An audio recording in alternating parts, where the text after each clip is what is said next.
You know, have you ever opened your refrigerator and you smell last night's food, the night before last, and sometimes even last week's? Well, there is a great way to deodorize your refrigerator.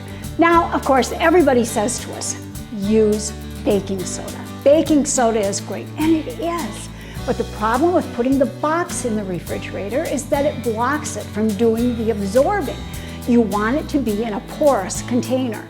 So I suggest you use a coffee filter. All you're gonna do is take some baking soda, sprinkle it in to your coffee filter. You can put in like up to a quarter cup or so, whatever you want.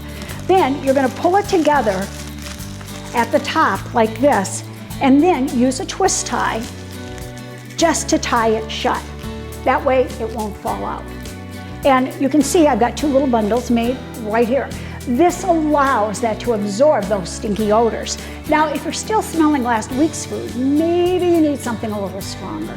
And so that would be used coffee grounds. Yes, you heard me right, save those coffee grounds or get some from Starbucks, because you put them on a foil-lined tray, you let them dry out, and then you use them to deodorize. The nitrogen in the coffee will absorb those odors, and the coffee will give it a great fragrance. All we're gonna do is take a spoon. Now remember, these are used coffee grounds, so you're not spending any extra money. You've already enjoyed the brew, they might as well deodorize for you. We're gonna put them together like that, then we're gonna take our little bundles and our coffee, or just one or the other. We're gonna walk over to the refrigerator and we're just gonna pop it in. Now I suggest that you put one on every shelf like I did here. So, got a stinky refrigerator? Give one of these a try. I think you'll notice a huge improvement.